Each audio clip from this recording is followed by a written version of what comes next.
of examples in life that I can give to you to prove that knowledge makes you unfit to be a slave. There are some persons in life today, what they know has made them to remain in that state they have been for a very long time. First of all, you have to be open to knowledge. That is number one. Because some persons are not open to knowledge. Some persons believe what they believe in business. There are some bosses, when you're advising them, please look at this thing, they will not even look at it. Very soon, I think your book on ideas management will be able to come up so that people can actually read how to manage the ideas suggested by employees. Hello and welcome to the Groom2Grow Project. This is an initiative that I started some time ago, and I came up with this Groom2Grow Project to help business owners, to help entrepreneurs, especially startup owners, to know what they need to do to grow in their business and to become profitable in the long term. So we are bringing you information, we are bringing you ideas, business ideas, offline and online, that you can do as an entrepreneur or someone intending to become an entrepreneur. And I would like to welcome my friend, Mr. Gideon. Thank you for having me, Mr. Pepple. So today, we are going to be discussing the topic of knowledge, because anytime you want to do a business, go into any kind of business, there is need for you to have knowledge, idea of what business you're going into. Okay, so we are going to be debating on the concept of knowing and the concept of knowledge, because I remember that a certain philosopher, I think Socrates, he said, man, know thyself. Okay, so before you become an entrepreneur, you need to first of all know yourself. I came across a quote recently as I was studying, and the quote is from a very well-known philosopher. His name is Frederick Douglass, and the quote is that knowledge makes a man unfit to be a slave.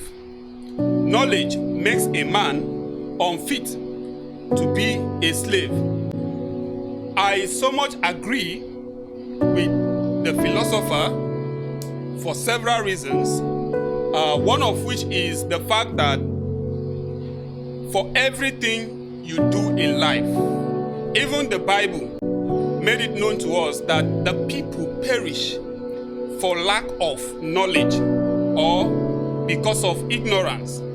So that and the man's philosophy are well aligned, which I also tilt towards. But I would like to know what you think about this philosophy. Well, the truth of the matter is that while I may partly agree with Douglas' philosophy, I at the same time argue it, because knowledge can make you fit for slavery. Knowledge can also make you unfit for slavery. It depends on the angle you are looking at it.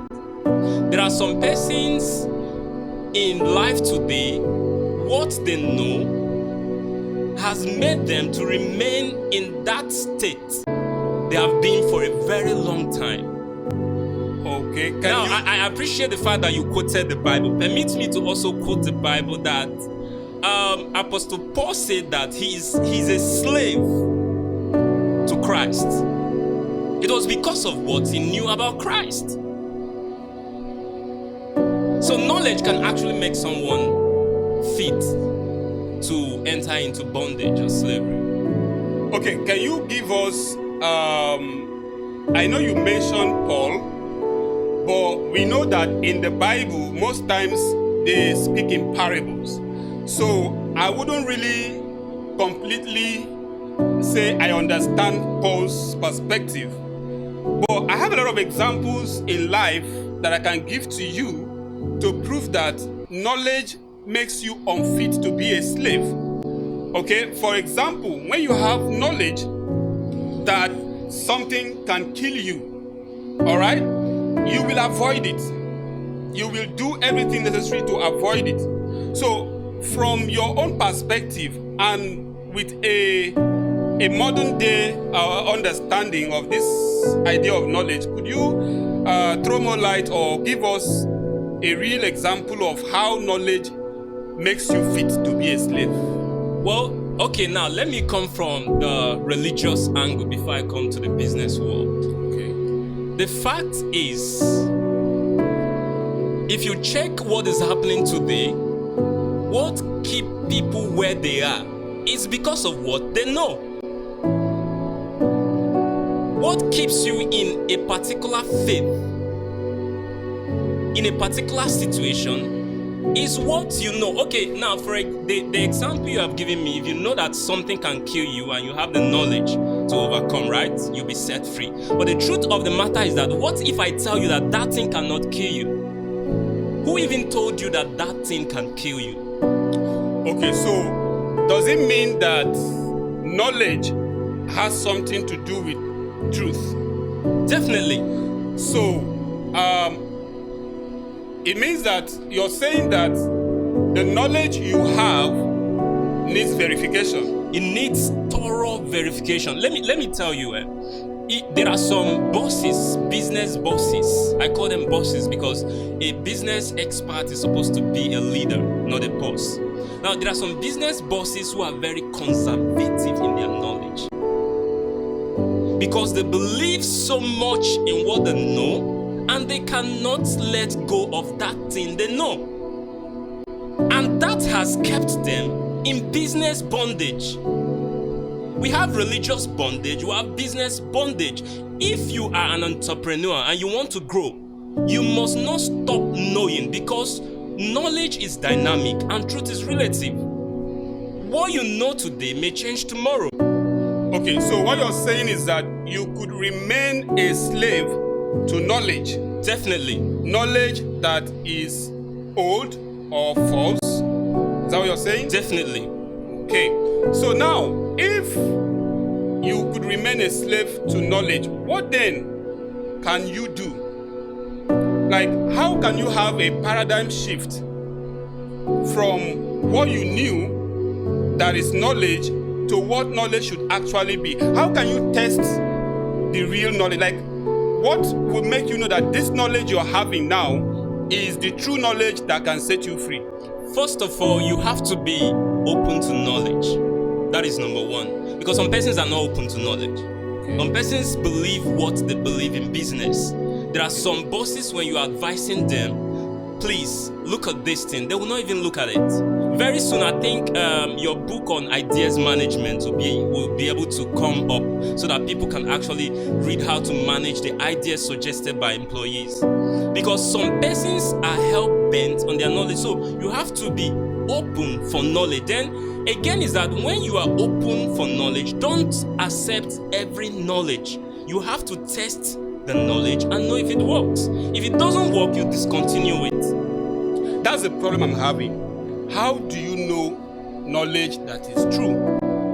The fact is, we actually don't have any true knowledge. Seriously? Yes. Explain that.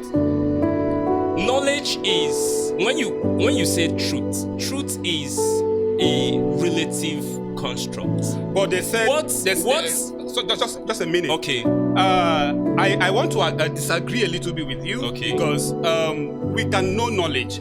Okay? We know that H2O is water. That is knowledge and is universal and is acceptable. So somebody cannot come to tomorrow. Who named it H2O? Scientists. Scientists. yes. That is why you are believing by faith. So who named it H2O? But we've ever known it to be H2O. That is the slavery I'm talking about. Because it's scientific. It's scientific. Something, okay, what about the philosopher who told us that the earth was flat before? What about philosophers, I think Tales of Miletus, who told us that, was it that the earth was filled up with water or fire? I don't know, I've forgotten any of these two elements. But those things changed over time. So we believe knowledge based on what we want it to do for us. Definitely. And that is what, if you look at it from the religious realm, that is what happens. People believe what they want to believe.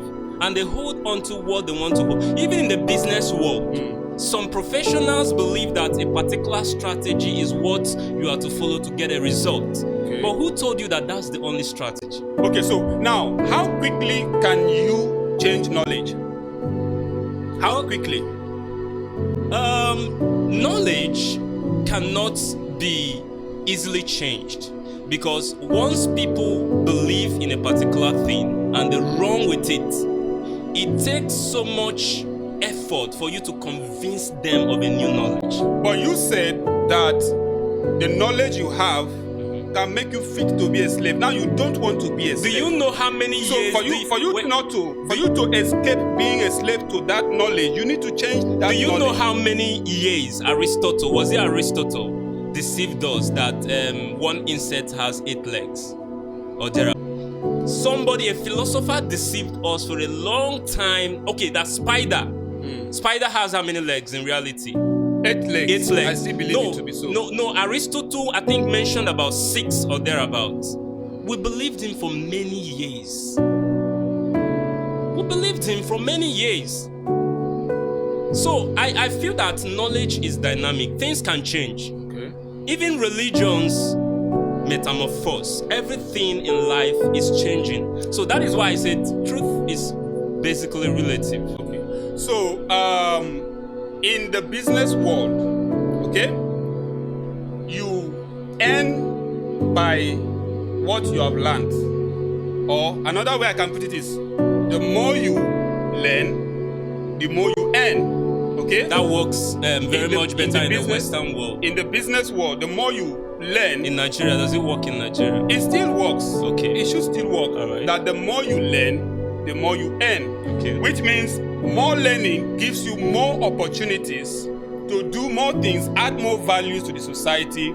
And the more value you add to the society, the more money you make. Do you agree with that? Yes, I agree partly. But what about those who have not learned so much, but they have so much? There's still something they must have learned. Well, is it inheritance? Well, you'll be the one to tell me what they have learned. There are some persons. Okay, can you give me an example? Of somebody. Of categories of people who have so much and they haven't learned so much.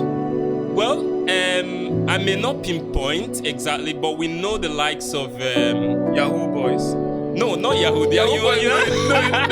You can't. They know fire. You cannot be talking about Yahoo boys. Basically, they don't do any business. They are just criminals. But they know enough to get the money. Well, wrong knowledge. That is what we can call wrong knowledge. But knowledge can only be said to be wrong by what you believe. That is why some of those guys who even do fraud are still doing what they are doing, because they are convinced. All right, now the opposite of knowledge is ignorance. Now, if you have a disagreement that knowledge can make a man fit to be a slave, Yes. where will you place ignorance? So between knowledge and ignorance, I want you to attach relative importance. Okay. What is more likely to make you a slave? Is it ignorance or knowledge? Well, knowledge can make you a slave. I still maintain my point. And it can also set you free. Ignorance can make you a slave and it can set you free. Have you not heard what people normally say? Let me speak this. Let me use broken. Wait till you know you. Even a philosopher said, calm down.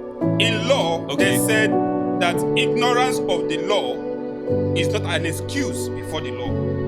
Well, ignorance of the law so is if not... you've done something wrong, by ignorance, you still bear the consequence of it. How do you explain that? Well, I'm not in law profession, but I believe if I delve into that profession, they would be able to explain better what that actually means. Because you cannot convict me of something I don't know, something you've not communicated. That is why, even if you have a law in a society, you need to communicate it to the people. In Western world, people are abreast with their laws. But here, some things we don't know. Okay, so for my viewers and audience, I would like us to have a balance in this discussion, okay? Because at the end of the day, we want them to have value from this conversation, all right? So, should an entrepreneur, should a business owner be more interested in keeping his knowledge or changing his knowledge as conditions warrant? Yes, I agree with that. You have to keep and you have to change. It depends on the condition. Okay. Yes, because definitely as a business person, you have to grow in knowledge. Okay. That can help you to overcome some business obstacles. Okay. But at the same time, you have to be conservative with some knowledge, so to say, that works. Okay. So what you're saying is that you don't discard every knowledge just because a new knowledge has come. Definitely. Okay, so you test the knowledge, you see the viability of the knowledge, Definitely. the reliability, Definitely. and probably the profitability. Exactly. Of That's the the most knowledge. important thing for business owners. Okay, It awesome. has to be a profitable knowledge. Anything different from profitable knowledge, Okay. it's a business doom. Okay. So thank you very much, Mr. Gideon. Thank you. It's been a very wonderful time with you, and I hope that my audience, you've been able to learn one or two things. You are to keep updating your knowledge as necessary so as to be able to know what is trending, know what is right, know the right time to carry out your business, network with people that matter, and do your business seamlessly. So we hope to see you in our next episode. Thank you very much. Thank you. Thank you. Thank you.